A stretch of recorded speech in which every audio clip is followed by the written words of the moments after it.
We're here at the Pacific chapter of the American Association for Public Opinion Research with Mark Baldassare, who's the president of the Public Policy Institute of California, or PPIC, as those of us who are poll junkies know it.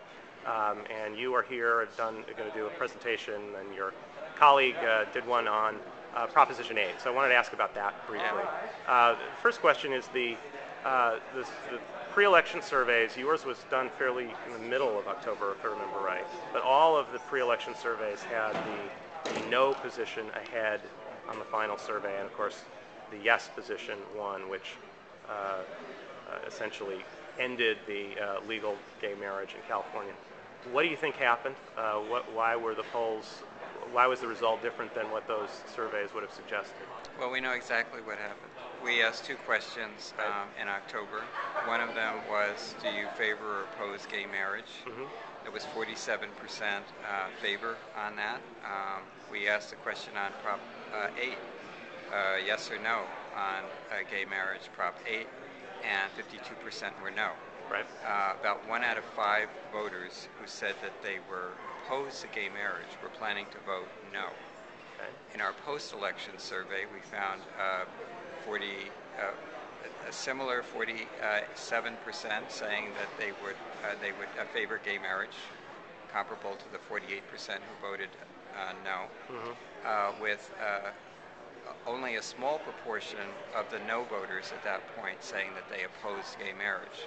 So there was a swing vote, a very substantial swing vote. We don't know if they were persuaded or just plain confused. Right.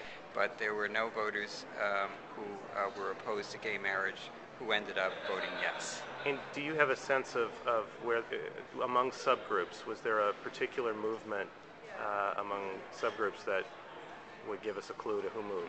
A sample was too small, but we do know that the yes vote, while it was characterized as one explained by race and ethnicity, was clearly had to do with education and income. It was less educated voters and the lower income voters who voted overwhelmingly in favor of Proposition 8 to ban gay marriage, that really along with Republican and evangelical voters who were a minority in the state, right, both of them really explained why it passed. So the shift between October and November was primarily among those groups you just described, because there was some discussion on the panel about churchgoers, and Mark DiCamillo had sort of a theory about sort of a Sunday effect that.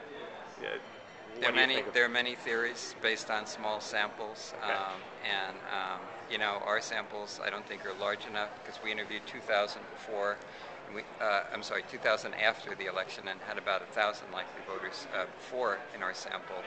So it's really hard to say, not having a panel sample, exactly who changed. But the church voter support was overwhelmingly for Proposition 8.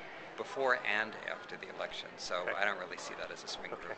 The last question, which I threw to the panel, if you were giving advice to those who would have been on the no side, I guess there was consensus on the panel and in your data that there's been a long-term generational replacement shift with support for gay marriage increasing gradually over time, and it just didn't quite get to the level that would have assured passage here, if I'm characterizing it right.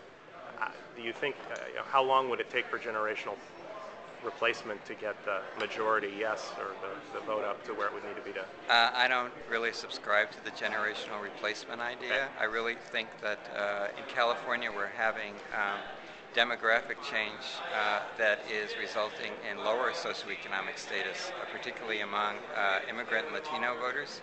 Lower socioeconomic voters are opposed to gay marriage, and so I think really the question is, are we going to see more college-educated voters, or a shift in opinion among lower socioeconomic voters over time, because it's not just a generational issue, it's a socioeconomic issue that's at work.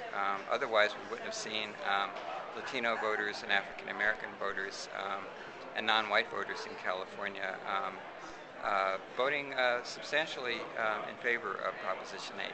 Okay. Well, thank you, Mark. Thank you.